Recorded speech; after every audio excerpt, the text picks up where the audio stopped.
94% of US adults have some element of mitochondrial dysfunction. So they can't make energy well, or they can't detox from that gasoline-powered car that our cells are running. GABA is our primary inhibitory neurotransmitter that calms down the firing of our brain. It's like the brakes. Cortisol, norepinephrine, epinephrine, another neurotransmitter called glutamate. Those are all your gas pedals. You don't build in the gym, you build after you relax and recover. No matter how many supplements I give you for your mitochondria, on its own, it's not gonna work. Between your sets, you should be trying to get as parasympathetic as possible too. Don't have your coffee immediately when you wake up. Let your body have its own cortisol rise, let it do its thing, and then you can have your cortisol spike with your caffeine maybe 90 minutes later.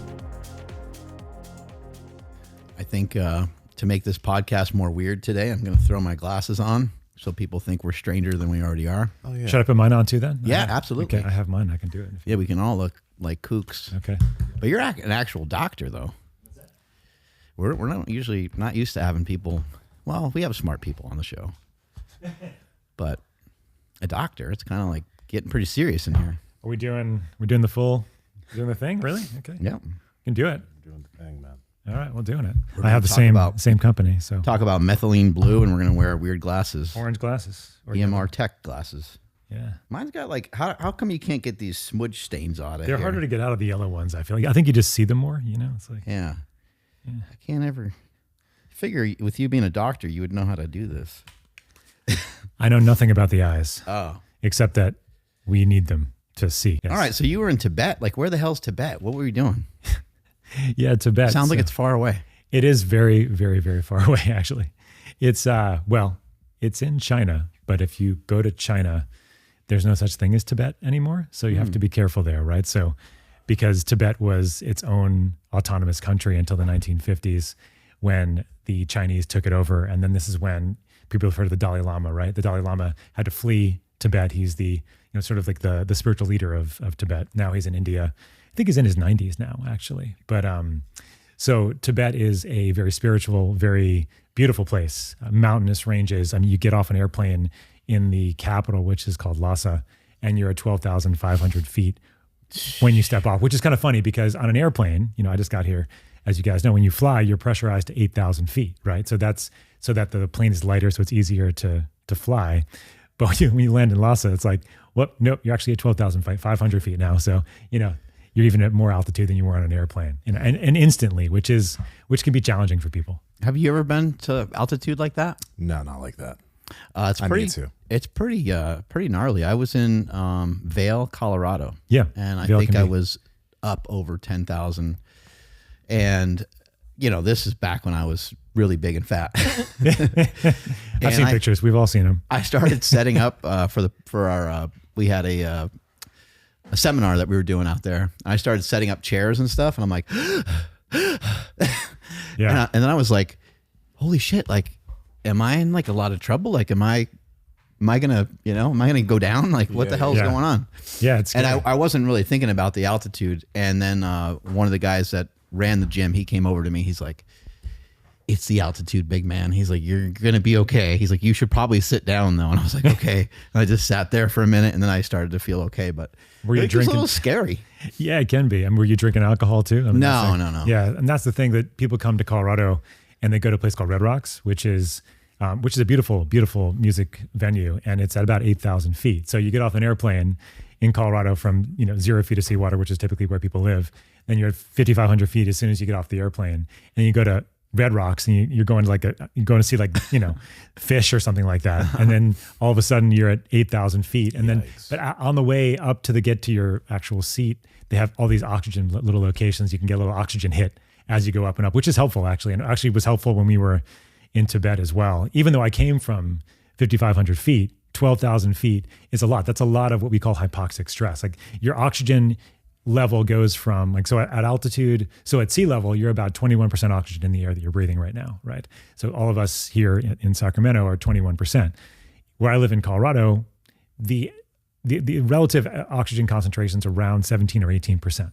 Now, the amount of oxygen in the air, as you and I were talking about beforehand, is the same, but the amount of molecular oxygen available is less. So you go up to 12,500 feet, now you're at like 14 or 15% oxygen in the air. And then we went all the way up to Everest Base Camp, which was 17,800 feet. Damn.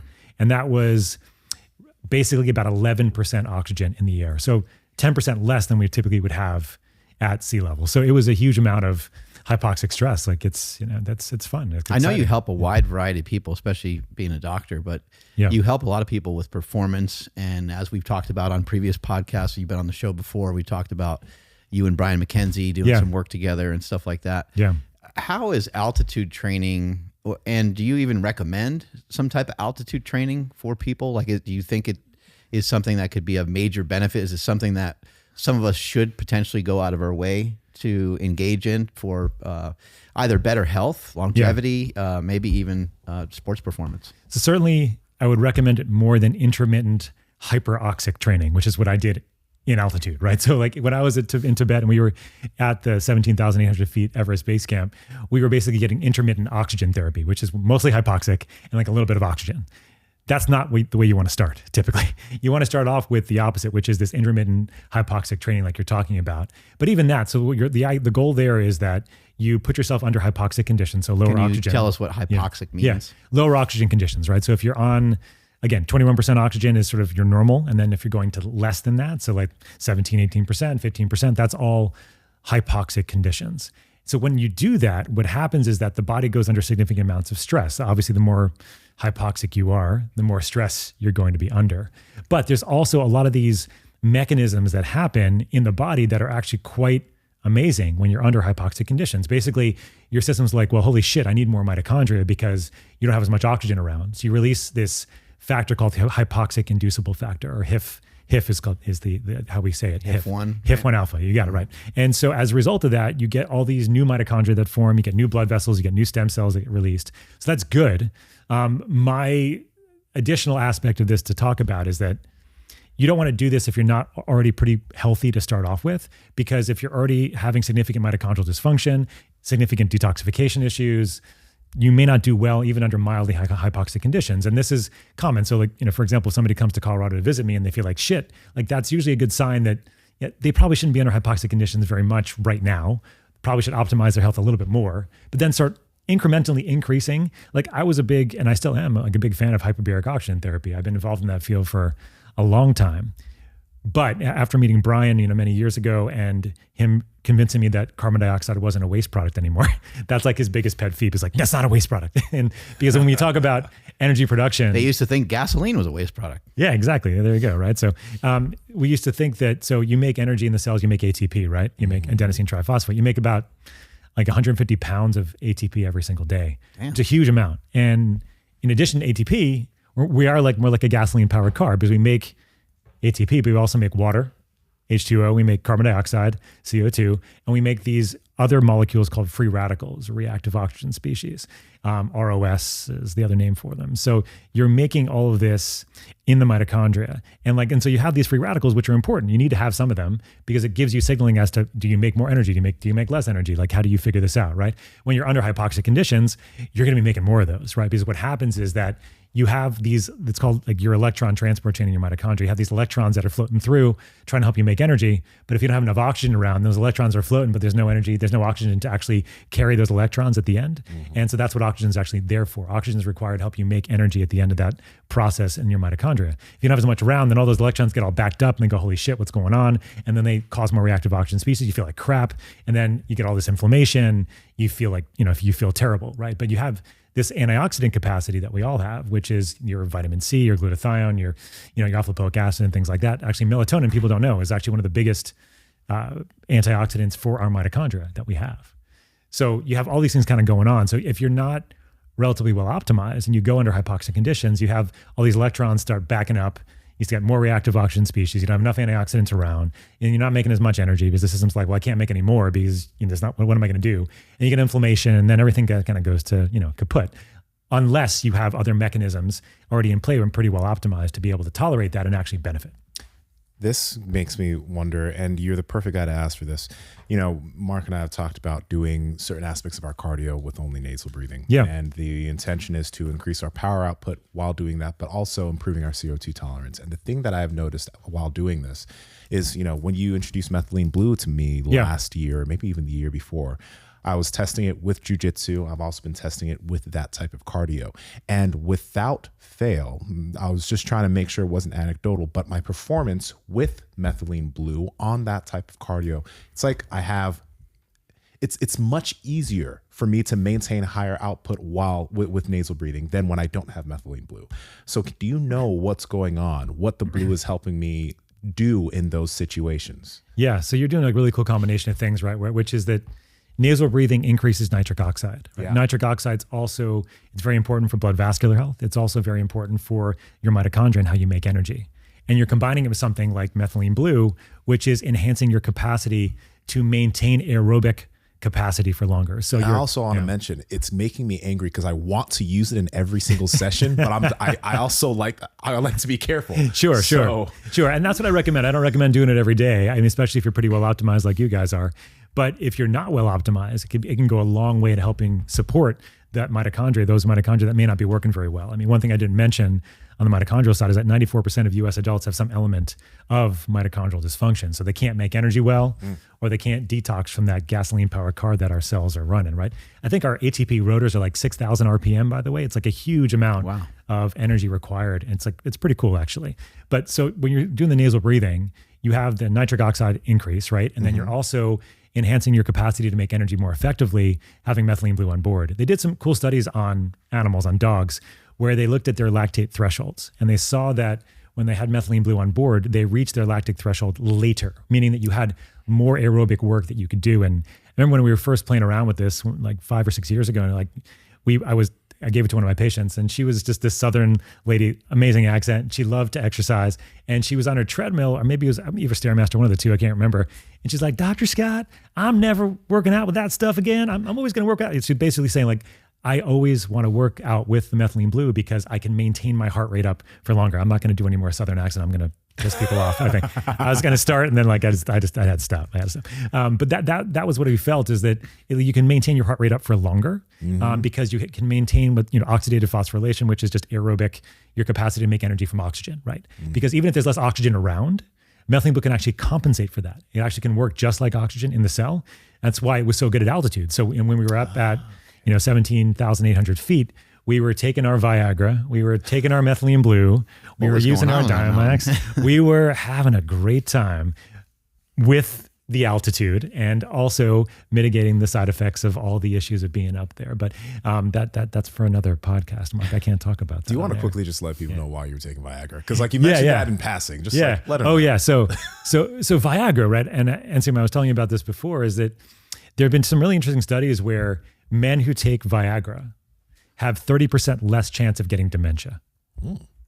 Why is that, right? So if you've taken these drugs before, Viagra, Cialis, et cetera, you'll notice that many people complain of a headache. Like they get these sort of sinus headaches, or they get very stuffy, right? That's because not only do you get more blood flow down below, you also get more blood flow up above. And this is why people in the athletic world are using it for exercise. Like Cialis is being used a lot, right? Because it increases, your nitric oxide. So the thing about it doesn't increase nitric oxide exactly. What it does is prevent the breakdown of nitric oxide. And again, nitric oxide would dilate blood vessels here. So at altitude, what you can use is that we were taking Viagra about 50 milligrams every 6 to 8 hours, and that would mitigate the side effects because you're getting enough blood flow and more nitric oxide, both to your brain, so you can make energy more effectively. So it's a performance enhancer is what it comes down to, not only in the bedroom, but also at altitude and also at the gym now. I mean, these drugs are, and actually not even just for men, it's for women too, to use at altitude for different reasons. I mean, there might be some other benefits below from women as well, although it's not as well documented, but certainly I've heard those from patients over the years. But yeah, that's why we're using Viagra and nasal breathing. And the goal was really to try to get our CO2 tolerance up before we went up into the altitudes of Tibet. That wasn't very successful for many of us, but we tried.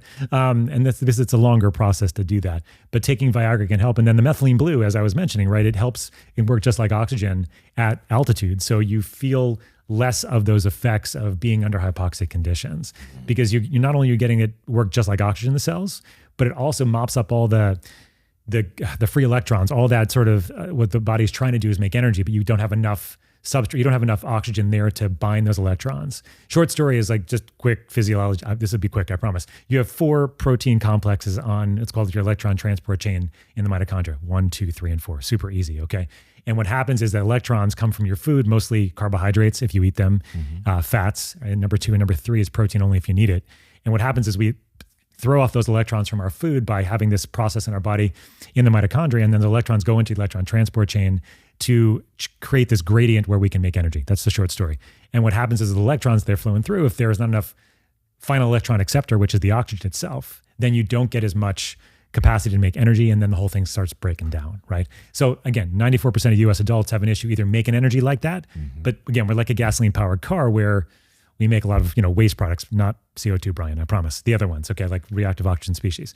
And so, and the other end of it is that you need to have those antioxidants around to be able to neutralize that reactive oxygen species load that's going to happen, especially at higher altitude. And what's cool about methylene blue is that it's more like an electric powered car because it doesn't give you any waste. It gives you energy, but it doesn't give you any detoxification stress because you can neutralize it directly with the methylene blue. So that's what's cool about it. Have you had people report that they've had better results, like on their Aura ring or with a heart rate monitor? Like, have you had some verification like that? And in SEMA, have you measured that way? Have you gone, where you're doing a cardio session and it not only like seems or feels better, but have you kind of marked that, on a day that you've taken methylene blue? I'll answer this simply. When I use methylene blue and I do cardio, I mainly track it with Morpheus and obviously the power output that I'm aiming for. The PR that I told you about that I managed to do 320, now 330 watts, all those PRs have been able to happen on methylene blue, but I haven't been able to hit quite that amount. Like the best I've done without it has been 310 to 315. Not quite 330. And I've just noticed that every time I use blue, it's like I have this extra, it's not even an extra gear because I'm not going into another gear. I'm putting in more intensity, but I'm able to keep breathing through my nose. I'm able to keep the perceived intensity is lower because apparently I have a higher aerobic output with it, which is frustrating because that's I even noticed that in jujitsu too. It's like after jujitsu sessions, I'm less beat up. I feel less tired, And that 330, can you tell people what that is? Like you're on a bike, right? You're on an assault bike. Yeah. I'm on an assault bike, and the intent is to do, whether it's 20 or 30 minutes on any given day, maintain that wattage and that power output without having to open my mouth.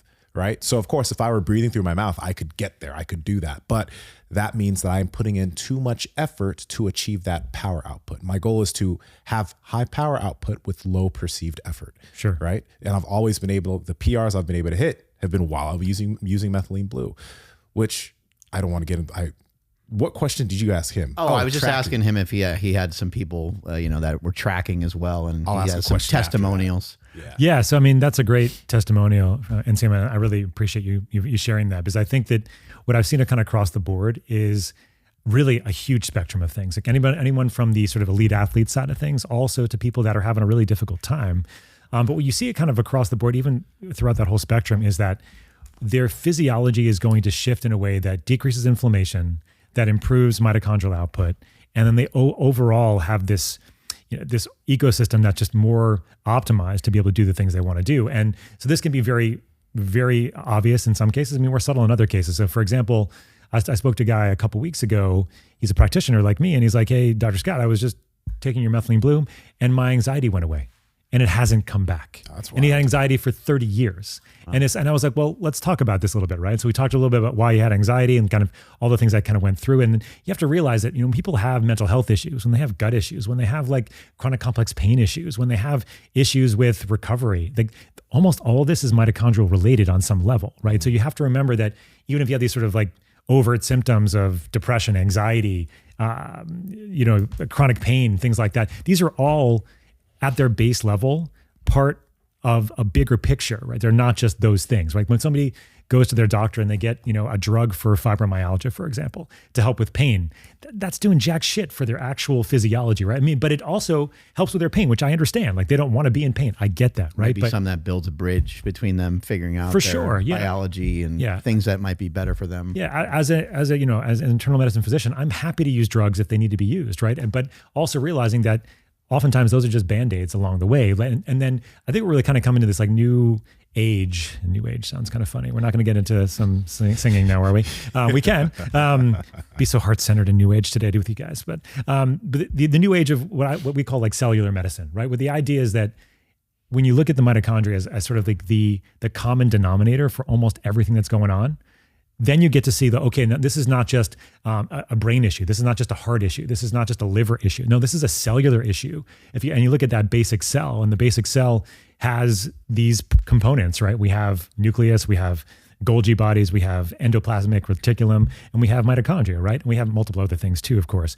Like my daughter's she's 15, and she was just learning in biology class about the cell, and we were talking about all this stuff, which is kind of fun for me. But she learned that the cell has this mitochondria in it, right? But we actually now know that some cells have thousands of mitochondria per cell, and other cells just have actually zero. There's only one cell in our body that's human that doesn't have any mitochondria. That's your red blood cell. Red blood cells used to have mitochondria. Then when they mature, they get rid of their mitochondria so they can carry more oxygen.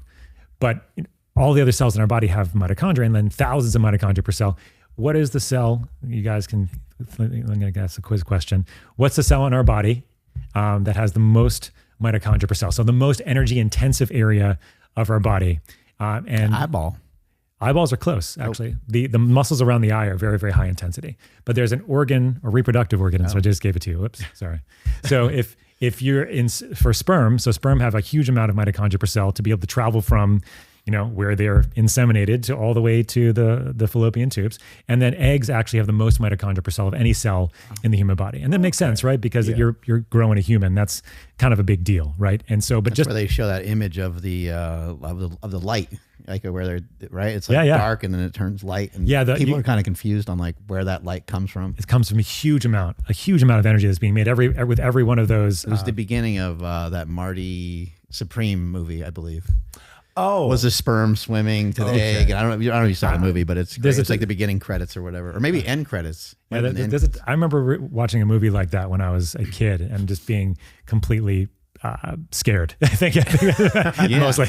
But you're like, what is this? Yeah, really. Just outside the reproductive organ. So first of all, like just to say that one thing about that, fertility rates. Here it is. The light. Yeah, there you go. Nice. Yeah. Yeah, so fertility rates are not going up, right? You have many people that are watching probably know friends or themselves have had to go through IVF in like the early 30s or even 20s now, right? This is because our mitochondria are getting so toxic and so stressed from the modern life that we all live now. And then outside the reproductive organs, next after that is your brain. So if you have mitochondria that aren't working in your brain, what do you have? You have depression, you can have anxiety, you can have attention, cognition issues, you can have brain fog. And so that's a big deal. And then you have cardiac issues and liver issues. And then as people like to remind me, you have the most mitochondria per cell in reserve. Where? Actually in your muscles, right? Because that's what you need to be able to run away from something in case something is chasing you. Like the classic thing we talk about in medicine is the saber-toothed tiger thing, where you're getting chased by, I don't know why, a saber-toothed tiger. And that's that when your sympathetic nervous system, like that fight or flight nervous system comes online and comes online and supposed to be on there until you survive, hopefully, but you probably won't if it's a saber-toothed tiger. Maybe you would, but I think I'd be dead for sure. So same here. But the idea is that you have all these mitochondria in reserve in the muscle tissue so you can get away. But the problem is that, we have this mitochondrial dysfunction that's happening. A big part of this is, and there's a number of different reasons, like maybe 5 or 6 reasons. One of them would be insulin resistance. So people with high blood sugars, that's going to mess up their mitochondria over time. Medications will do it, even like common medications that people take, either that deplete nutrients or directly affect the mitochondria.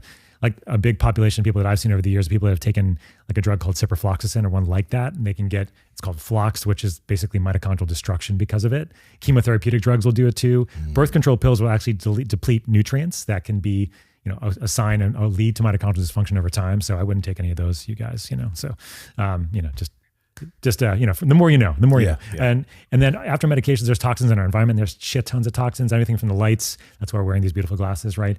To, air, to water, to toxic people and toxic relationships and things like that. And then of course, like the big one is like the elephant in the room is stress. Like good stress is good, but most stress isn't so good for us anymore. And we're always constantly in that fight or flight state, like where we just can't get out of that sympathetic dominance, like that also puts a lot of stress on our mitochondria over time too. So what would your civilian mitochondrial stack be? Like, for example, I do red light therapy. I get a lot of sun, use these glasses. I take methylene blue here and there. Yeah. If any of those, what are some other things you'd suggest? If also any of the things I mentioned would be things you'd suggest? That's a great question. The way I like to think about this is like a lot of doctors that are on the conventional side of training. Yeah. If you go to them and say, hey doc, I'm taking all these vitamins and like minerals, and they'd be like, oh, that's just expensive piss that you're making, right? That's what they'll tell you. Yep. And they are not wrong if, and this is a big if your body's always in that sympathetic fight or flight set of things, always kind of clamped down and you can't really relax. So you're wired and tired. You can't recover. You feel like your brain's kind of going 100 miles an hour until you pass out at night and taking drugs to do it or whatever. Mm-hmm. No matter how many supplements I give you for your mitochondria, on its own, it's not going to work, right? Because if you're always so clamped down, and like, this is a big deal, right? Because I see a lot of patients over the years where you're like their 10th or 12th or 15th doctor, and they're like, they're still trying to figure out what's wrong with them. I'm like, it's a supratentorial problem. That's the medical way of saying it's up here. Okay. And that doesn't mean that you just think about it from a psychosocial, like just say, hey, you need to go see a therapist. That's not what I'm talking about. What I'm saying that it requires a shift in perspective and looking at, like, let's look at some fundamentals here, right? So the first thing I always look at and see when somebody's come in, like, what's my mitochondrial stack that's going to optimize me? I'm like, well, can you calm the fuck down? Because that's the first thing, right? Because if you can't calm the fuck down, nothing I'm going to do is going to help you. Maybe a little bit of methylene blue can help, actually, just a little bit. But I don't give a lot, because if you give too much, that also can cause more stress on the system. So it's, for me, that's the first thing that I think of, and is calming down the system. But once that's sort of, actually, I want to like real quick that I'm happy you mentioned that, because like that is huge. And I don't think a lot of people necessarily think about the things that they can do to calm down. Like, for example, breathing into your diaphragm. A lot of people don't do that, and that's something that can help calm you down, help you breathe a little bit slower. These are simple things, but it's a bit of a shift in the way you live. Because if someone doesn't do that, there's a lot of awareness that it takes to remind yourself to do that on a daily basis. You know what I mean? So that's huge.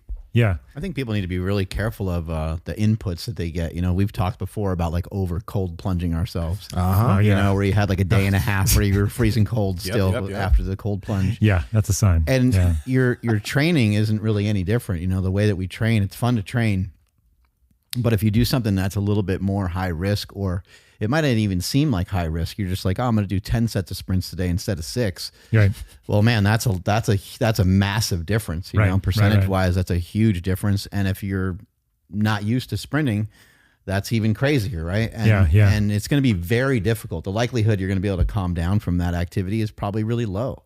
Even if you feel like you're calm afterwards, even if you feel like you put a lot of work in, you're like, whew, and you sit down, being able to go to sleep and fall into like a deep sleep comfortably, it's not an option for you, because your body's kind of halfway on fire and you're kind of worried about, cramping up, or you can't like move and roll the same way you normally do, because now the muscles are getting tight and sore, and it might disrupt your sleep for a few days. So that, extra 50-pound jump you want to make on your deadlift at the end of the workout, it could be a wise choice, but it also could set you back a little bit more than you might think. Yeah, this is what, Thomas DeLauer and I, Thomas, obviously, we're talking a lot about what we call like the parasympathetic edge here, which is the idea that if you want to train smarter, not harder, you have to get yourself down out of that sympathetic as much as possible, especially if you're doing more anaerobic types of training, right? If you're doing endurance training, it's a little bit different. You want to make yourself getting yourself parasympathetic afterwards as fast as possible. But if you think about it, like if your sympathetic nervous system's on all the time, you're releasing norepinephrine and epinephrine, which are your neurotransmitters that are stressing you out. You're releasing cortisol. Your cortisol gets a lot of vilification these days. Cortisol is the bad hormone. It's the stress hormone. But we need cortisol. It wakes you up in the morning. Yep. And if it's not going up and when you're under stress, you're going to die, because you need that.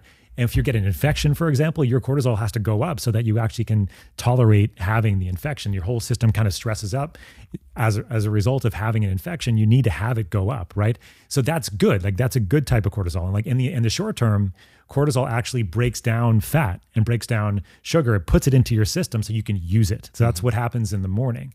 The problem with cortisol over long periods of time is that instead of doing that, it actually starts deposing or putting in fat around your organs. This is your visceral fat, right? And so you might look skinny, but you might be like full of fat around your organs. And that's the worst type of fat to have. And those neurotransmitters, the ones that you were just bludgeoning with your cold plunge every day, like those stop working because the cortisol levels can't keep up with that kind of stress. And so you need cortisol around to have those neurotransmitters work. So in essence, you're setting yourself up for like a major crash downstream. And then, we talked about the mitochondria as well. Like if you're always have the cortisol up, always have those neurotransmitters up, you're making the mitochondria try to make more energy at all times. And eventually what's going to happen is that, like, again, we're like a gasoline powered car, right? We have these waste products, again, not CO2, but reactive oxygen species that come up, they get to high levels. We don't have enough antioxidants around over time. And then we start getting depleted. And so you start feeling like you can't recover as well. You start feeling like it took you a day to recover after a big workout. Now it's taking you like 3, right? Or you can't go to sleep at night, even after you think you've relaxed, And the big issue is that people just don't realize this is happening. Because it's not usually something that's like so over the threshold, like off a cliff kind of deal. It's like, I just don't feel as good. I don't know what's going on. Like, I don't know. I'm get angrier more. I don't recover as much. My mind is kind of a little bit weird. Like this is kind of all the stuff that can pick up. And that's why I'm so emphatic about, and this is, from my own personal experience, knowing that a lot of us just want to charge hard all the time, but knowing that we have to find time to get down out of that sympathetic stress as much as we can. What was the thing you touched on quickly about endurance training?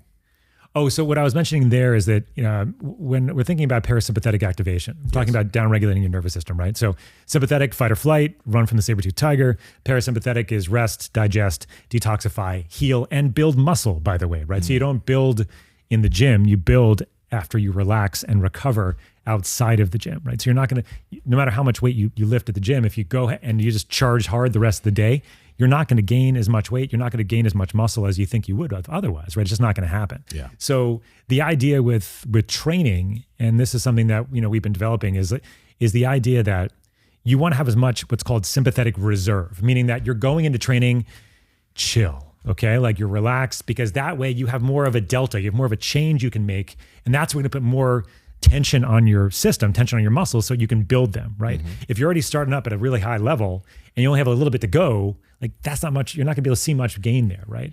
And then at the end of your workout, we'll talk about in between your workout here, but at the end of your workout, same deal. You wanna come down as fast as you can.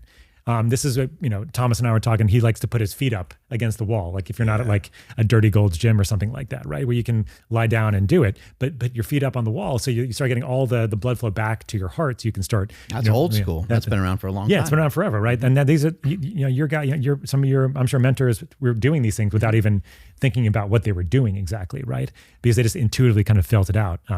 And so that's what you want to do, is like as soon as you finish your workout, you want to get yourself as parasympathetic as you can. You don't want to like go into the cold plunge, go to your meetings, like, just every hour have something planned, like which is common, right? A good friend of mine, she's one of my favorite longevity doctors like on the planet. She's like, Scott, I never thought about that. Like this is actually at a conference we had like just last year. She's like, thank you so much for talking about it. Like, because even people like in our position just don't even realize these kinds of things. But the additional one regarding endurance is that, which is different from anaerobic training, is that in between, like during your actual workout, between your sets, you should be trying to get as parasympathetic as possible too. So meaning try to downregulate your nervous system as much as possible so that you can have more sympathetic reserve for your next set, right? This is with breathing and body posture and CO2 training and things like that. But endurance training is a little bit different because depending on what you're doing, you may want to stay at a constant rate for a longer period of time. Yeah. But you're also trying to maintain sort of a heart rate at a certain level, right, for that period of time. So it's a little bit different. That's all. Yeah. Gotcha. Yeah, it depends on what the desired result, I guess, would be. Yeah. Andrew Huberman recently talked about cortisol levels and trying to almost amplify them on purpose in the morning.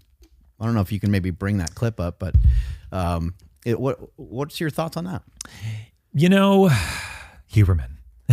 I always tell him, I was like, you have a name that I feel like, as like if I was your coach, like Huberman, take a lap. It's like one of those kind of names. You can just it's like you can one of yell those, it easily. Yeah, you know? you can. It very much has that kind of feel to it. Yeah, I think Andrew's a smart guy, and I don't know exactly what he was talking about here. I think it might have been related to you need cortisol in the morning to help wake you up, right? But you also want to let your natural cortisol rhythm. This is what all these, like the cool thing is to wait until to have your coffee, right? Don't have your coffee immediately when you wake up. Yeah. Let your body have its own cortisol rise. Let it do its thing, and then you can have your cortisol spike with your caffeine maybe 90 minutes later or something like that. For me, I think a lot of it depends on where people are starting. For example, if you're one of those people that wakes up like at 2:00 in the morning, like in a panic, like that's usually a cortisol rise, right? So you want to be looking at why that's happening, but then you can retrain it various ways by stimulating cortisol different times of the day. So like one thing you don't want to do for the most part is like exercise super late in the evening, because if you do that, then you can have a cortisol spike right before Ryan, you you go to think bed. you found the clip? Yep, I found it. Let's see what he says. I mean, first of all, I just want to point out it's this kind of stuff is the worst. Like when you pull something that somebody said in long context and you're pulling it out and talking about it for, you're just shooting a little clip of him talking for like 30 seconds, but we're going to do it anyway. Okay. Even if you have an alarm clock, is because of something called the cortisol awakening response. Yeah. A couple hours before sleep, your cortisol is low. Your heart rate's low. You're calm. Hopefully it's dim in the room. You go to sleep. Your cortisol is then at its absolute lowest levels for the entire 24 hours. And by the way, this is the same time when melatonin, the sleepy hormone, is at its highest levels. After about 4 or 5 hours of sleep, and typically in that first 4 or 5 hours of sleep is when you get your most deep sleep, slow wave sleep, non-REM sleep. Many people experience a transition into the sort of last third of their sleep for the night, and they tend to wake up around that time. Often they use the restroom and go back to sleep. Why did they wake up? Well, it turns out that your cortisol is starting to rise about 2/3 of the way through the night. Let's assume you get back to sleep or you slept through the night. At some point, maybe 6 a.m., maybe 8 a.m., depends on who you are and what your schedule is, you wake up. Maybe your alarm clock goes off. You wake up. You wake up because the cortisol level reached a certain threshold. It is healthy. It is good. Yep. If I were to measure your cortisol at that moment and compare it to what people might call like a stress episode in the afternoon, you would say it's much higher than what stress induced. So then your cortisol continues to rise. And there's this unique opportunity in the first hour, maybe 90 minutes, but in the first hour after waking, where viewing bright light can increase your morning cortisol spike, as I'll refer to it, by up to 50%. The reason you wake up every single morning, even if you have an alarm clock, is because of something called the Yeah, so this is a cool clip. And look, he's one of the experts when it comes to light for sure, and how it all interacts with our various hormones.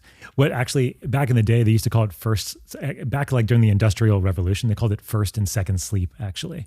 So you had this first sleep, which is like your deeper sleep, and like your second sleep, which was, your sort of lighter, more REM focused sleep. The first portion being more deep sleep focused. And that's one of the reasons is because of cortisol, but some people have accelerated, augmented cortisol response that makes it very hard for them to get back to bed at 3 or 4 o'clock in the morning. And that's typically not optimal, right? Because you want to be able to sleep for longer than that. And that often has to do with the stress response and what's going on with their cortisol rhythms throughout the day, how they optimizing their autonomic nervous system. So the balance between the sympathetic and parasympathetic, I call it like dynamic oscillation. That's optimal, right? And if you have a wake up at 2 o'clock in the morning, you can't get back to bed, you have this sort of accentuated, that's what I was trying to say earlier, cortisol spike that allows it to go too high. And then you'd have other hormones or neurotransmitters that are kind of regulating it. So the big one there is actually your GABA system. And GABA, which you didn't talk about, GABA is our primary inhibitory neurotransmitter that calms down the firing of our brain. It's like the brakes. Like if you have cortisol, norepinephrine, epinephrine, another neurotransmitter called glutamate, those are all your gas pedals, right? And then you have GABA, which is like your relaxing one. All right, Mark, you're getting leaner and leaner, but you always enjoy the food you're eating. So how you doing it? I got a secret, man. It's called Good Life Protein. Okay, tell me about that. I've been doing some Good Life Protein. We've been talking on the show for a really long time of certified Piedmontese beef, and you can get that under the umbrella of Good Life Proteins, which also has chicken breast, chicken thighs, sausage, shrimp, scallops, all kinds of different fish, salmon, tilapia. The website has nearly any kind of meat that you can think of. Lamb is another one that comes to mind. And so I've been utilizing and kind of using some different strategy, kind of depending on the way that I'm eating. So if I'm doing a keto diet, I'll eat more fat, and that's where I might get the sausage, and I might get their 80-20 grass-fed, grass-finished ground beef. I might get bacon. And there's other days where I kind of do a little bit more bodybuilder style, where the fat is, might be like 40 grams or something like that. And then I'll have some of the leaner cuts of the certified Piedmontese beef. This is one of the reasons why like neither of us find it hard to stay in shape, because we're always enjoying the food we're eating. And protein, you talk about protein, leverage it all the time. It's satiating and helps you feel full. I look forward to every meal. And I can surf and turf, I could cook up some, chicken thighs or something like that and have some shrimp with it, or I could have some steak. I would say, the steak, it keeps going back and forth for me on my favorites. So it's hard for me to lock one down, but I really love the bavette steaks. Yeah. And then I also love the ribeyes as well. You can't go wrong with the ribeyes. So guys, if you guys want to get your hands on some really good meat, you can head to goodlifeproteins.com and use code POWER for 20% off any purchases made on the website, or you can use code POWERPROJECT to get an extra 5% off if you subscribe and save to any meats that are a recurring purchase. This is the best meat in the world. And so you need to have enough GABA around too to be able to maintain sleep. So melatonin is important, but it's only one hormone. What's a hormone? One hormone of sleep. There's melatonin, there's serotonin, there's GABA, there's the endocannabinoid system, there's adenosine, and there's what am I missing? And those are the main ones there. So and melatonin as well. And so if you're not looking at sleep with all those things in mind, like you have some people that are going around and just taking melatonin, for example, right? Like I just need more melatonin, right? That's going to help everything. It doesn't typically do the job. It's just one signal, right? So it's really important to have all those signals at night to help you sleep, and also understand like why you might be having these wake ups. But funny, evolutionary story you guys might like. So during the Industrial Revolution, when people were working like 18-hour days or something like that, this is back in that time. Before any union or anything. Yes, like before unions, right? So what people would do is they would work their 18-hour days, they would go home and they would sleep for 4 or 5 hours. And then they would wake up in the evening, like 12 to 2 o'clock in the morning. That's when they would have dinner. And that's when they would have sex, and then go back to bed at 2 o'clock in the morning and wake up at 6 and do the 18 hours and over again. Testosterone levels were double what ours are today. Probably so, even with all the soot. I don't know. But damn. Yeah. So I think that what Andrew talks about a lot, and I think it's important, is light and sleep, right? I mean, those are foundational things. And if you want to optimize your cortisol rhythm in the morning, getting morning light is important, even if you have clouds like this, and it doesn't really matter, like, in Sacramento where we are today. But understanding that sleep is not just melatonin and cortisol is very, very important. And I think sometimes these clips, like anything else, it just it simplifies things a little bit too much for people. They're like, oh, I just need more melatonin and I just need less cortisol. No, that's not how it works. You need cortisol, and you need it to rise at the right time. You need melatonin. You need it to rise and go down at the right times. And you need to have other sleep hormones. It's all working together, guys. It's not just two things, but I know we like to just try to simplify. I know. But, Well, quick question on this, because it was years ago when I was doing jujitsu in the evening. That's when I would have some of those training sessions. When I'd be tracking my sleep, I'd always be like, why is my sleep so crappy on these days? Yeah. Then I realized what was happening, having those late type of sessions. So I don't do that anymore. But there are people who have to. They have to either do their workout in the evening or their jujitsu in the evening, and they can't necessarily dodge the negative impacts it could be having on their sleep. So for those types of people, what could they do to still have beneficial sleep, to potentially blunt the negative aspects of evening workouts? Yeah, I mean, it's something that I've had to deal with over the years too. I mean, especially as you're like an older athlete, you get like the last gym times when you go, like you go to ice skate, if you go to play basketball. I've had a lot of patients over the years like this. And so what you're really looking to do is how can we downregulate their nervous system as fast as possible, right? From getting home at 10:30 at night and then trying to get to bed by 12 midnight or something like that, right? So there's a number of different things that I've used over the years that could be really helpful.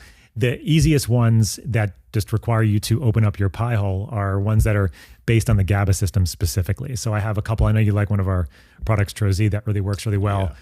The idea here is that if you can downregulate the nervous system, you're going to help somebody get down that cortisol faster, because if you can drop them down, their cortisol is going to go up and their GABA is going to go, the cortisol is going to, go down and the GABA is going to go up. And so GABA, again, is at your brakes, right? So if you can optimize the GABA system, people don't realize, as I mentioned, GABA is the brakes. It's, if you're low on GABA, you have higher anxiety, you have higher depression rates, you have higher insomnia, higher mental health problems. But if you go to your doctor, like, and say I have depression, they're like, oh, let me give you an SSRI or something like that, right? But we know now that people with depression don't have any lower levels of serotonin compared to people that don't have depression. So we used to think that when I was in medical school, it was like, Well, people have low serotonin levels. That's why they need depression medications. But there's a more of a correlation with GABA than there is serotonin. So you give people GABA and they can regulate their mood even better than those drugs. And it actually happens very, very quickly compared to the SSRIs, which can take a long time. So I don't recommend, taking, I don't know if you've seen some of these companies that are giving out SSRIs for premature ejaculation. Have you seen this? Yeah. Because that's what these do. So serotonin, because it can numb you, huh? It numbs you. It numbs your, and also decreases your sensation. So you have a couple companies out there that are using SSRIs off-label. So this is not the actual indication for them to be prescribed for premature ejaculation. But that's also going to make you not care about sex either. So there you go, right?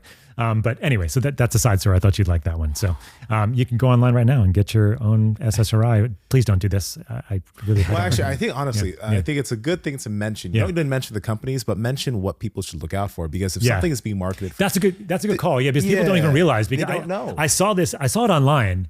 I saw the whole ad, I was looking at the whole thing and then like, yeah, we have things for erections. We have things for premature ejaculation. We have things for hair loss. We have things for a libido, whatever else it was. And now they're all doing GLPs too, by the way. Right. So, but I was looking at them like, what are they using for premature ejaculation? Just because out of curiosity, because I know there's no drug for it. And I looked, I'm like, oh shit, they're using SSRIs.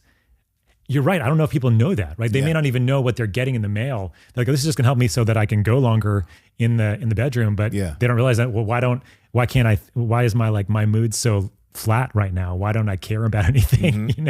And that actually, that's a good point, because there's specific ingredient. Like, just like if someone right now in the audience is like, I bought something and I'm looking at this label, what do they need to look at? I'd have to look up exactly which ones they're using, but I think they're using sertraline, and citalopram, and some of the other SSRIs. Like you just say citrulline, right? Sertraline. Like, not citrulline. No, sertraline's different. Yeah. Sertraline is an antidepressant. It's a SSRI. Citalopram is another one. I don't remember which one I saw from this particular company. I'm sure we could look it up if we wanted to. But anyway, I would just look, look, guys and gals, right? Whatever you're taking, you should look it up and know what it does, right?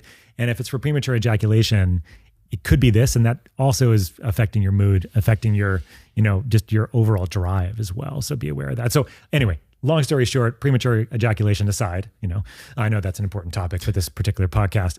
We can talk more about it. I'm happy to, but I'm more leveraging the GABA system, right? And so, but not only just GABA, so we have Tro-Z, which is great for sleep. We have something called Tro-Calm, which is great for calming down the nervous system. And I will use those, but my favorite is like, get a little hot, like take a hot shower, take a hot bath. If you're lucky, like I am, go in your infrared sauna, which is what I typically do. Yeah. And that's really a great way to kind of heat your body up. And then when you do that, you relax in there. You're not watching Netflix and like doing squats in your in your sauna. And not like crazy hot either. No, you're not super hot. Right. Yeah. That's a really good point too. Like 180 is like the top. Okay. I know. So people, I like the infrared better because it's not as hot for the evenings, but some people do like the high heat saunas. But if you're going to do that, no higher than 180. In fact, they've actually done some studies now that over 220 is actually detrimental. So if you're like one of those people like, I want to make my sauna as hot as possible. Don't got to worry about that. Don't do that, man. Like you don't have to do it over one. Even 220 is super hot. Super hot. Like I just got a sauna at the house that's a combination, which I'm super excited. It's got infrared and the high heat, so I can use both or one or the other, which I'm pretty excited about. But in general, I also use meditation devices, HRV training, breath work. There's a lot of things you can do at night, but you have to be like really intentional about it. I think you can get away with it in your 20s, probably, right? You can like, 10:30, get home, eat, go to bed. I love it. Like my kids are young. My oldest is 15. I got like a huge bowl of ice cream and like an hour, like 30 minutes later in bed and sleep the entire night, right? Like for me, if I did that, like it would be disastrous. Like I would, my aura ring be like, what the fuck did you do to yourself, right? And this is what everybody knows about alcohol now because of their rings and things like that. So, oh, by the way, alcohol, not a good idea. So, of course not. So alcohol does work on the GABA system, right? So it does enhance GABA. But alcohol also unbinds very quickly and depletes GABA across the same time frame. And so you get this initial feeling like you're tired, but then you wake up like 2 hours later feeling like shit. So alcohol is not a go-to for this kind of thing. I remember Matt Frazier was talking a lot about sleep years ago. He won the CrossFit Games many times, and he was talking about, if you could like bottle up the impact and the effects of sleep. I think he was also a guy who was obviously was known for like, being able to like grind out these really brutal CrossFit workouts. But in between those CrossFit workouts, he was also able just to really relax. Yeah. And you see that with certain athletes, they're able to sleep on the bus, sleep on the train, sleep on the plane, fall asleep on the floor at the airport. Yeah. And It's they're super calm, you know, and it's an amazing ability to be able to get yourself to that point, but probably hard to figure out how to get there. Some people maybe just have it. It's a superpower, man, for sure. I think that there's so much more of an emphasis on it now compared to what there used to be. I mean, I think recovery was not a thing, you know, when you were training back, 20 years ago, recovery was not a thing. And now you have recovery centers, facilities all over the world. And so I think that people understand now that rest is important. Even in even the higher echelons of sports, like it's taken longer for them, interestingly enough. But like even so on the other side of things, like, college, I've seen it, and in high school, I've seen it more than the elite athletes took them longer, funny enough, because if you got there, they're like, well, fuck it. We're just gonna, grind you until you can't do this anymore. But I think that what you're seeing overall, Mark, is that there's just more of an emphasis on it. And then people like that, like they're like, holy shit, this guy can go to bed anywhere, right? That's because he can just shut down his nervous system on the dime. And that is a freaking superpower, right? Because if you can do that, you're suddenly in healing mode, right? All of a sudden, like whether you're at an airport, whether you're like on a rock, like in the middle of a mountain. Like I had a friend, I remember I went to Peru when I was in medical school with a friend of mine. And I remember we just stopped after going over one of our mountains, and he was just sleeping between two rocks with his legs up. He's also a transplant surgeon now. And so like you have to have a pretty, calm nervous system to be taking out and putting into organs and into people, right? So he's like, we were in a band together. He played the bass, I played the guitar. So we had a super fun time, but he was always had that capacity to like just shut down, right? When he was not doing something. And I'm actually, my father, who's a chiropractor still in New York, he does the same thing. He's on, but then when he's off, right? So recovery and having this, but there are people that are naturally good at this 100%, but you can train yourself to do this too. You don't have to be like, oh, I just can't do that. Like I can't sleep on a plane. I can't sleep anywhere. I'm not saying like we're going to make you be able to sleep on the ground at an airport, but you can certainly get into these states that are very close to that. Like for like the non-sleep deep rest stuff that's gotten really big lately. Meditation in general can help here. Breath work, as you guys know, can be great, and so there's different ways we can train this. Is what it comes down to. And what are people doing to get themselves prepared for a workout? Those people that are lifting in the evening, and just people in general. I just challenge everyone to just go into your workout, raw dog it. Don't have anything. Don't take kratom or caffeine or nothing. Just go in and train. Yeah, and you'll actually be surprised after 5 minutes, 10 minutes.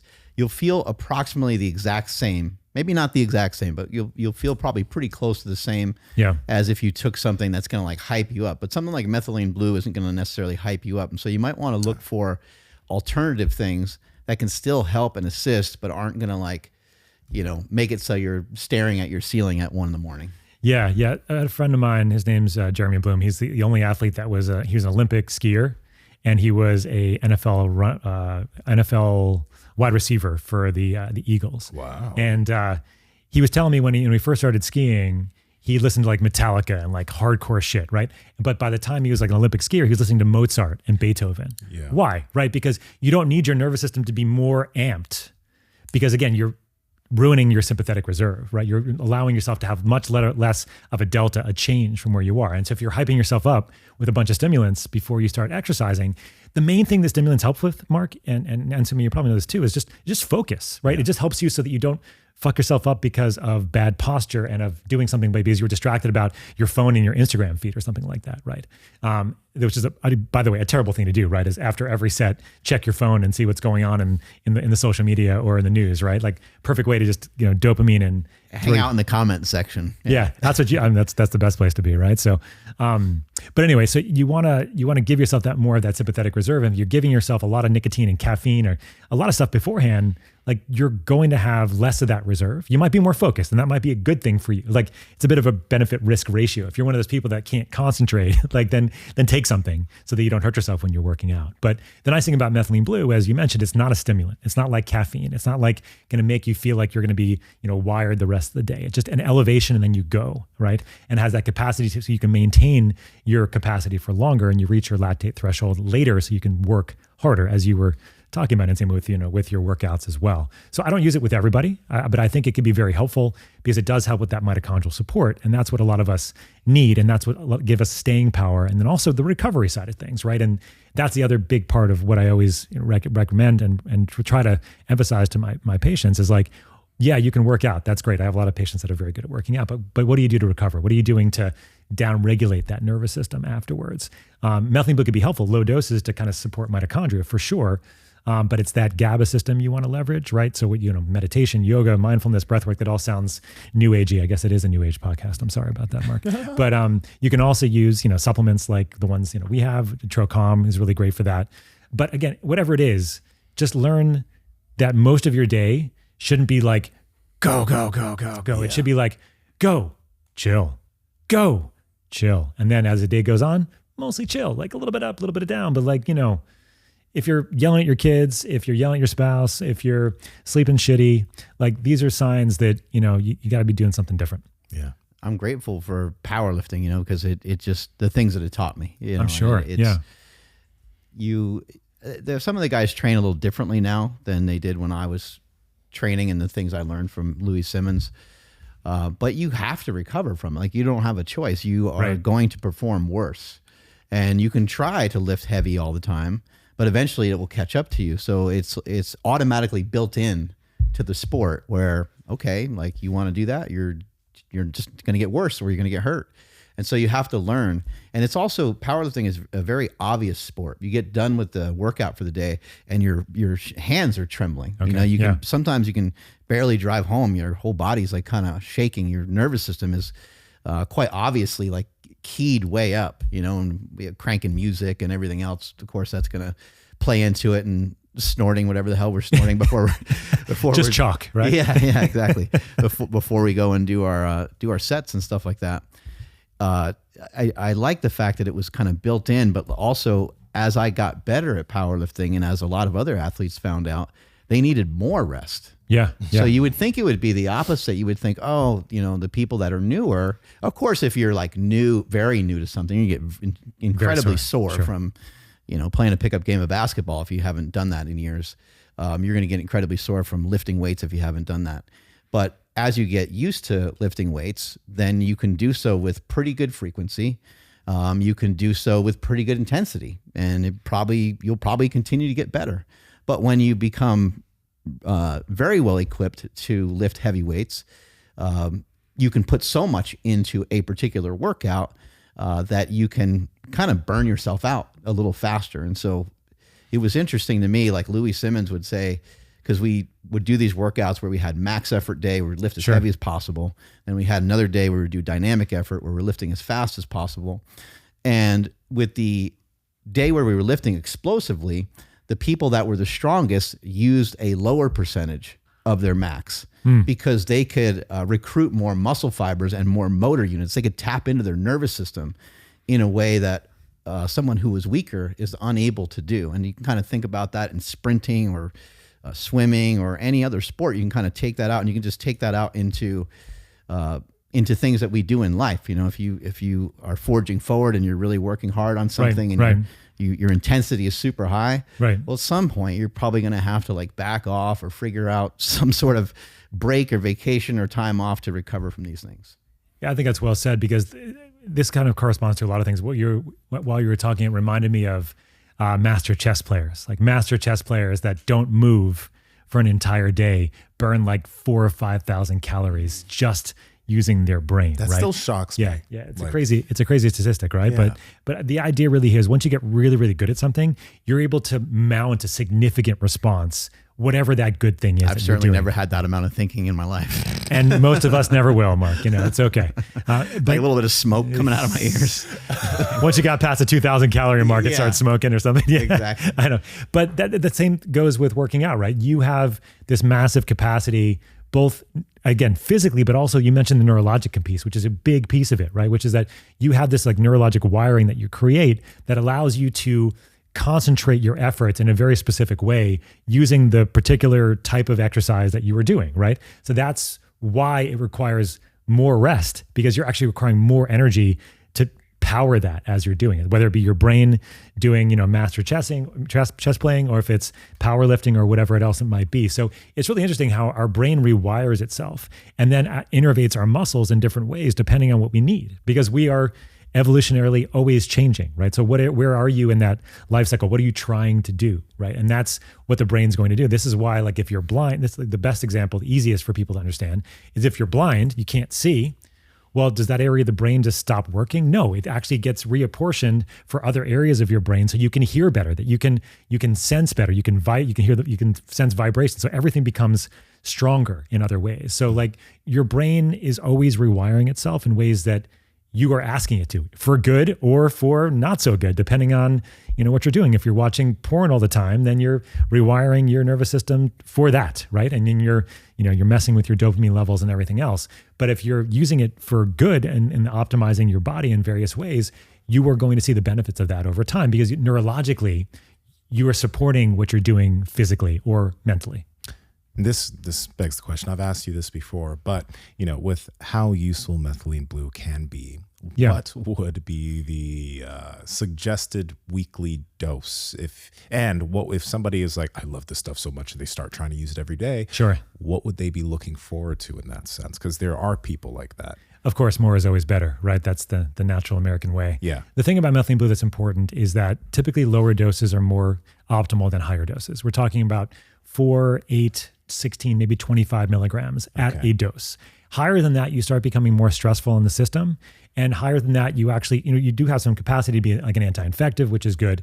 But that's not kind of what most people are looking for. Mm-hmm. The lower doses are really important. And then what I usually recommend is that you start off at a low dose and you titrate your dose from there. So say you start off at maybe 4 milligrams, which is like a quarter of our Just Blue, and try that for 3 days, see how you feel. And then depending on how you do, then increase it to 8, then increase it to 12, increase it to 16. Find the dose that seems to work best for you for the reasons why you're using it. If you're using it for exercise and for endurance, then figure out which dose works best. If you're looking at it more from you have a chronic complex medical issue, you have fibromyalgia, you have chronic fatigue, you have long COVID, then you might have to take it, for a little bit longer to kind of understand where the dose is. But then when you find the dose that's working for you, then it depends on what you're using it for. If you're using it for more exercise, then maybe 2-3 days a week when you're doing more of your max kinds of things, that's when you would do it. If you're doing it more from a chronic complex medical illness perspective where you've been sick for a while, then maybe you need to take it every day. And that's okay, because it can really support that mitochondria in the ways that I describe, energy detoxification. It's very few compounds out there that do both. There's things that give you more energy, there are things that detoxify you, but there's very few things that actually do both at the same time.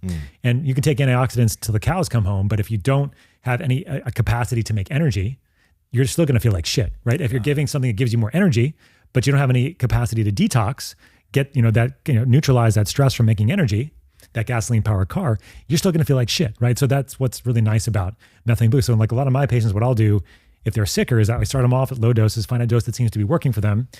Typically the dose is around, as I mentioned, about 8 to 25 milligrams a day, sometimes twice a day, but usually once a day. And then from there, I'm optimizing their mitochondria in other ways, optimizing their vitamins, their minerals, their nutrients, their gut health, their stress, their hormones, and all that kind of things. But those take a while. It doesn't happen overnight. You get better with all that. It takes a while. And we actually have a nonprofit called Health Optimization Medicine and Practice, or Home Hope for short. And it's a nonprofit training practitioners on a new framework that's looking to optimize health and foundational biomarkers. And that's the focus of what I do in my practice. But that takes time. It's not like it took you 50 years to get to where you are. You're going to feel better tomorrow. You're going to have a lot of roadblocks along the way. And so for those people, taking a little bit of methylene blue can go a long way at helping really help with that mitochondrial function while they're doing the harder work of changing some of the stuff that's a little bit harder to do. So in essence, if you're pretty well optimized, you don't need to be taking more than 2 or 3 days a week, typically with a higher intensity exercise, or if you're traveling, for example, is really good. So again, we talked about altitude in the beginning, but on an airplane, we mentioned 8,000 feet pressurization. So you're low oxygen up there. So I always take methylene blue when I travel. All of my patients do. Anybody coming to Colorado to visit me, I give it to them, hopefully before they get on an airplane to come visit, because it's going to support them and prevent them from having that hypoxic stress, that low oxygen stress. So you can use it sort of intermittently like that. And that's kind of how I think about it over the long term. And then, of course, I think the other big part of it that I should mention is just quality, right? So the thing about methylene blue, we may have mentioned this last time we spoke, but just really briefly on this, is that when we first started our company in 2020, we were the first company to make a commercial product with methylene blue. Now there's over 100 companies that are making it. You can buy it directly from Amazon in liquid. But the problem with that is it's not regulated. Usually high levels of heavy metals, even if it doesn't say so. We've tested a lot of these things, like lead, mercury, cadmium, and arsenic, which you don't want if you're trying to optimize your health or optimize your altitude sickness.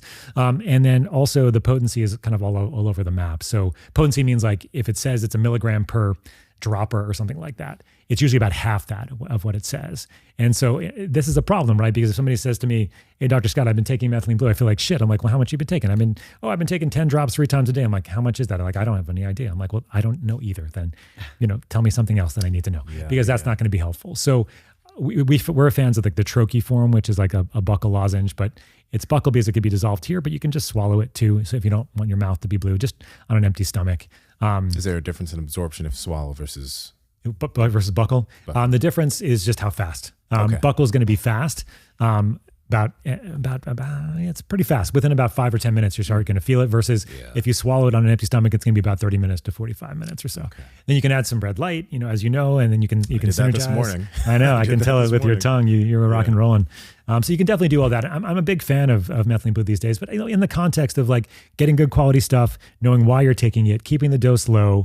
And then, also in the context of like, it's not like a panacea. Like you have to optimize your health, guys. You can't just think that, one thing or 2 things is going to be the answer. Like we have to be living this stuff. What are some of the other things that you might suggest? You mentioned some people come to you and they've already seen many other doctors. And I know the people that you deal with are, it's a wide audience, but like, what are some other things that you've really seen move the needle? I know you're a fan of like hyperbaric chamber and red light and so forth. Yeah, I think what I really try to do, if I can, is really get like a full baseline assessment, like a good history. A physical is not as important for what I do, but definitely a good history is really important. And then doing like a whole battery of laboratory testing to get a sense of what's happening under the hood. So vitamins, minerals, nutrients, gut health, neurotransmitters, hormones, all it's so important, right? Because getting a good foundation, it's not so that, the thing about like conventional medicine, right? We know that if you go to like your doctor, they're looking for early signs of disease, like early signs of diabetes or high blood pressure. If you go to a functional medicine doctor, they're like, well, let's find the root cause of your illness. And that's important. Like that's much better than just giving you medication for something. But there's really nobody out there that's sort of focused on that. We talked about it earlier, like that basic cell, like, and how to optimize it so that you're as healthy as you can be, not so you're optimized or normal for your age, but you're optimized, right? So that's what we try to do it with the nonprofit, is try to teach clinicians, and I do it in my practice, teach my patients how to optimize. The optimal range we try to go for is between 21 and 30 years of age if we can, because that's when we're typically the most optimized, as all of you listening probably remember, right? You can do most everything and you can wake up the next day and do it again. Maybe not a lot of, maybe not everything, but most things. And so what I think about is getting a whole battery of testing if I can, and take a good history, because if you don't do them together, and I've been burned in the past with this, right? Like I've thought I've been working with somebody and we're doing great. I'm like, oh, you have been vaping for 10 years? You didn't tell me that, right? So that would have been nice to know, right? Or something, and that's happened to me when I was first starting this. Like that's not going to work out for you. We have to work on that too. So, but when it comes to that's usually my framework that I use. And then from there, it's kind of diving into where we can navigate them. And they're ready to go. A lot of times people aren't ready to do all the changes in their life, but if you can start making them feel a little bit better, they start moving a little better, they start energy a little bit better, their focus is a little bit better, and like, okay, what else can I do? And then what else can I do, right? And then what else can I do? And then from there, if you have laboratory data to go by, it's nice, because then you can like say, okay, this is where you're starting now, and this is where we want you to go, right? Like look at all the toxins in your environment, look all the toxins in your blood, look in your urine, like what's going on in your gut. Some people, when you're trying to help them, they don't speak our language at all. Yeah. And you have to be like, oh, okay, I understand who I'm trying to assist. They have never really tried a nutritional protocol. Right. So they're not going to all of a sudden eat 4 very healthy meals a day. And when we got to like just, try to simplify this so they can take little baby steps into, and maybe they enjoy walking or, and you just find things that they like, and then maybe small additions of a couple things that maybe they don't love. Right. Exactly. Right. And then over time, it turns into them turning into people that are weird like us, wearing weird glasses. Yeah. I mean, if you're talking about mitochondria. Exactly. Yeah. If you're already working, if you want to work with me, you're already kind of self-selecting to be that group where you're typically willing. But I'm always surprised at the same time as the people that self-select to work with me. And then I'm like, you're really doing that on a regular basis? Okay. And so, of course, I've done this a long time. And so you mentioned earlier, in your question as to all the people that have seen, 10 or 20 doctors and they're still feeling bad, right? This is not an issue where just giving supplements is going to help, where oftentimes there's a lot of, again, I mentioned supratentorial things. That's a doctor thing where we talk about it's above the neck here that we need to address. And not that there isn't anything physiologically, biochemically going wrong and it needs to be addressed. That's absolutely true. But none of that's going to get better if we don't also address that psychology that's also happening, right? So is it because of a stress in their life in some way that they're not addressing? Is it a toxic relationship? Is it a toxic, partner where they have a snoring partner in their bed with them and they can't go to bed at night? Do they have like a strained relationship with their kids? Do they have trauma when they were a child? Do they have verbal abuse? Like it can be anything. Like all these things, if the, this is like such a new agey thing, but if the body doesn't feel safe, right, then you can't heal is what it comes down to, right? And this is, I know that kind of like, it sounds new agey, but it's true. Like if you're always in this clamped down space, like nothing's going to happen. Like it's pissing out your supplements and not seeing any benefit. Yeah. And I've said this straight out to people that want to work with me. Like, I really do appreciate you want to get better, but before we can actually work together, we really have to address these aspects of what's going on, or else nothing else is going to get better. Some people get very upset at that, because they're like, no, I want to get better. I know it's this, I know it's that. I have this, I have that. And people get like identified with stuff. And this is common. Like I have fibromyalgia. I have this condition. I have that. That's why I feel bad, right? Yes. And right, there's more going on to the story, right? And so what I say to them, I'm like, look, we're not going to be able to create. One of my Dr. Ted Atracoso, he's the founder of our companies, smart guy. And he told me this line, which I use. It's like, I don't think that we can create a therapeutic relationship together right now. And the reason for that is because of this, right? And then I have people that I can refer you to. Taken the diagnosis they got and they closed the case, yep. right? They're like, boom. And I'm in possession of this. This is what I have. And it's understandable because it's very frustrating and it's no fun being sick or in pain. No, nobody wants to be sick. I mean, nobody wants to be in pain. And like, it's very difficult to tell somebody that's in pain that everybody has pain, but nobody has to suffer from it, right? Or you don't have to suffer as much, right? And that's really difficult. Like I would never say that to somebody that came to me that was having a lot of pain at the moment, because, you can go into like, who's having pain? There's no one there to have pain. Like you can do the whole meditation thing, but that only works when you're not having pain. And then when you have pain, you can have that conversation with somebody. Yeah. But I feel for people. I absolutely do. But I have to be honest. I'm also from New York, so I'm not one of those people that can be really around the bush too much, but I can say it in a nice way now. I'm like, listen, I appreciate you're here and that's great. You want to get better and I want to help you. But if you want to get help, you want to improve, going and taking more supplements is not going to be the answer for you, right? Because you've already been on and you've already done all these things and it's common, right? It's super common and it's a pattern that they need to break.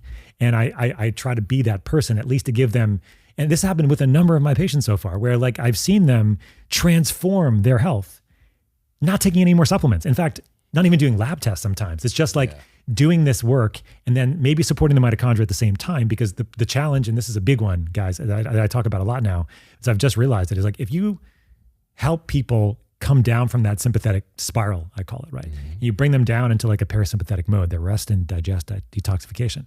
As they're coming down, that's a scary, scary drive for people, because they've been up at this level for such a high period of time. They don't know what it feels like to be down here, right? And as a result of that, they can get this sort of reactive anxiety, and their cellular architecture, their capacity to make energy is also not optimal because they've been so high for such a long period of time. So you bring them down, they get reactive anxiety, and they feel like shit because their mitochondria aren't working, right? Mm-hmm. So I have a friend of mine in California. She's like, Scott, everybody just wants to go do drugs and psychedelics and like they're coming back and feeling like shit. I'm like, this is why, right? This is why, because they're now, psychology better. Mitochondria, like cellularly, still not doing very good. So it's a combination that's super important. And that's a nuance that's super important that I try to just emphasize when I talk about it, because like you just don't want to just, go out and do your ayahuasca journey and think everything's going to be okay either. So it's kind of hard to calm down these days, I think, because you got, there's just so much stuff floating around. So you're like, oh, I'm going to eat lunch. And you're like, I'm going to eat a sandwich. And then you hear, that the deli meat has X, Y, and Z in it. And then you're like, I'm going to use sourdough because sourdough is supposed to be better. Oh, but this one has seed oils in it, right? It's just like, this is constant like bombardment of stuff. And it kind of leaves some people with maybe like just fuck it. Worse, or worse health outcomes than because they're just so concerned and so worried, and well, there's a term. A lot for of it. worry is not great, right? Yeah, there's a term for it now, right? It's called orthorexia. Have you heard this term, right? So I have, yeah. This is the term where you're worried or scared about eating anything or doing anything that might be unhealthy for you. So there's another one called orthosomnia now too, which is like your fear of waking up in the morning and looking at your Oura ring and it being crappy, right? That's the other one. So Glad that has orthosomnia. Orthosomnia. I'm so happy. You're welcome. That's a good one. Tell us a little bit more about. You have a couple new products coming out with the Transcriptions line. You got the hydration, and it's got something different in there. Yeah, so those are coming out this year. I'm excited about it. So we're coming out with a couple products that are not troche based, which will be our first time doing that. But we were looking for a different way to, so hydration's a big deal, right? And we didn't talk a lot about that during this podcast, but we all been, drinking our water here, at least in Seam and I don't know if you've had any hydration while we've been talking, Mark, but depleted water in here. No, just kidding. Yeah. Yeah. If it's not, you might get scared and might have some stress about that. Right. Right. Yeah. Our mitochondria deplete deuterium. Did you know that? But anyway, different story. So the idea with the hydration aspect was it's kind of a big deal, right? And a lot of us aren't getting enough hydration throughout the day. And we have a lot of cool companies now that have been talking about it more and then talking about how we need more salt, not less salt. And I think that's a big deal. So we're coming out with some cool stuff something that wakes you up, like wake up water, and we're going to have something that calms you down. So, for relaxing in the evening as well. And the idea with the wake up water is that it's wake up hydration. So it has your sodium, it has your potassium, it has your electrolytes. It also has a little bit of other things. It has vitamin B3, yohimbine, and a little bit of and salicylics, which all are working on enhancing your capacity to make energy. So it's yohimbine, you're always trying to give everybody a boner. Well, norepinephrine is a good thing for a lot of things. Is it working over there? I've been feeling it. Yeah. How you feeling? Good. Yeah. Good. Yeah. Good. It's not supposed to hit you over the head. It's supposed to be like, and the other thing that I'm on a little bit of a stack right now though, because I had Methylene Blue earlier this morning. Yeah. I had a little bit of coffee, and then I threw out the coffee to have some of this. So He's about ready to flip this table over. I love it. Okay. We're okay. Good. I'm good on this. I'm on this side of the table. I guess maybe I might get the brunt of it depending on how you flip it. But let's see. But the other ingredient that we put in there that is very uncommon is actually sodium bicarb, so bicarbonate. And so bicarb has been known for a long, long time as a fantastic buffer for lactate. This is why it helps with performance, but there aren't any other electrolyte packets out there with bicarb. And I know you know why, Mark. So yeah, it can be a little explodey. So you shake it up too much in a shaker cup. You got to kind of stir it or swirl it around rather than... Yeah.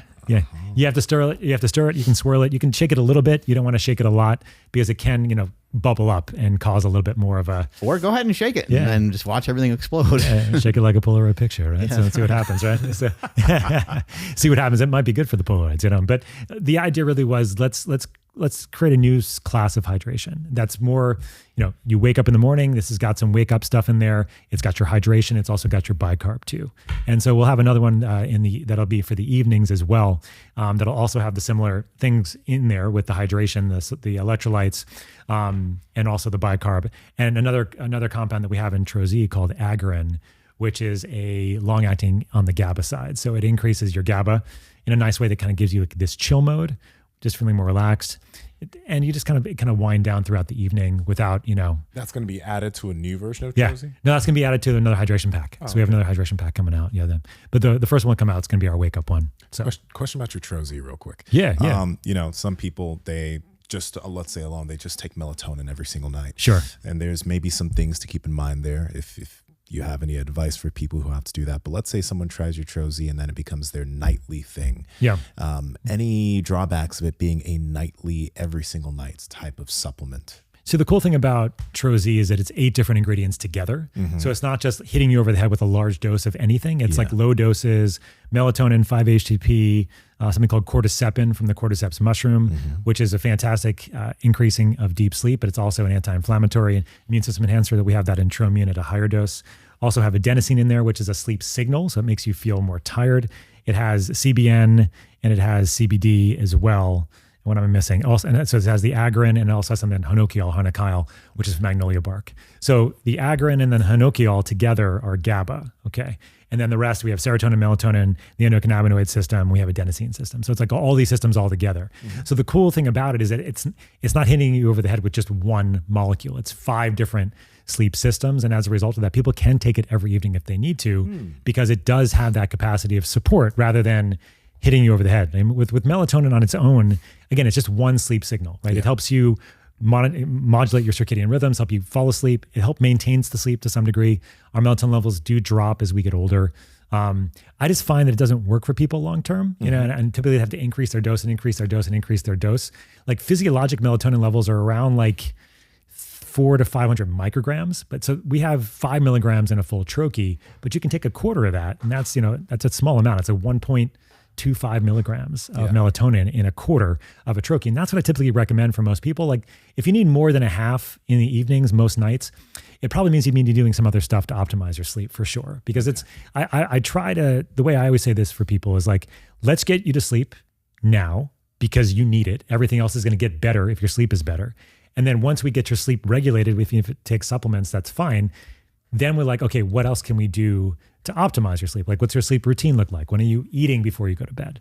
What are you doing when you first wake up in the morning? Because that actually has an effect on how you sleep in the evening too. Are you wearing these kinds of fancy glasses? I have my orange ones that are like your colors when I go to bed at night for the last. And I just, you know, I'm dumb about this stuff too. I've been wearing the yellow ones for a long time when the sun goes down, but for the last 3 or 4 weeks, I went back to my orange ones and my deep sleep went up 30 minutes. And I was like, oh, God damn it. Of course it did. Buy your Aura ring? You buy my Aura ring. Yeah. So like, and I you know, and this is what we try to share with people on the show is like, it's, to me, just putting the glasses on, it's just easy enough, you know? So I know you know, maybe you don't believe in them or what, just give it a shot. Just give it a shot and see. Yeah. And and if it doesn't work and it's shitty, be like, hey, F those guys. But I think it's worth it, you know, if you're getting an extra deep sleep 30 minutes every night for like a couple years, I mean, that's have some good. And I was wearing the yellow ones and I was like, oh, yellow's fine.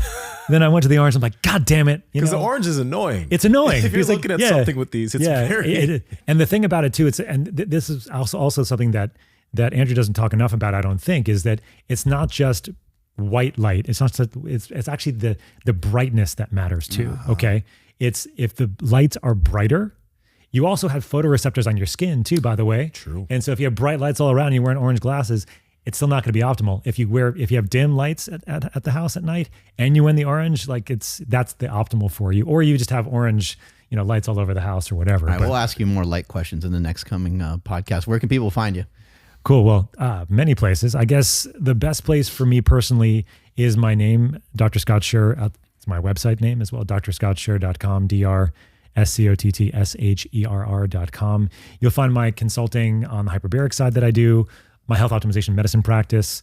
Again, I self-select, you know, if I can't find a therapeutic relationship with you, I will tell you, you know, but you can check that out. There's links there. And also the companies. So Troscriptions is the name of the company. You can find us at troscriptions.com. We have our nonprofit called Health Optimization Medicine and Practice. That's homehope.org. If you're a practitioner, you don't have to be licensed. You can get trained in it. You can learn all about the things that we do, the science called metabolomics, which is a great science we can talk more about another time. And again, you don't have to be licensed. You can be licensed or unlicensed. Troscriptions also, if you're a practitioner, we have a whole practitioner ecosystem where you can get access to higher strength products, wholesale pricing. You can sell it in office. You can direct ship to your patients if you want as well. And and then on the socials, at Troscriptions, at Dr. Scott Sherr, at homehope.org. And I have a company called One Base Health that does a lot of work in the hyperbaric space too. Strength is never a weakness. Weakness is never strength. Catch you guys later. Bye.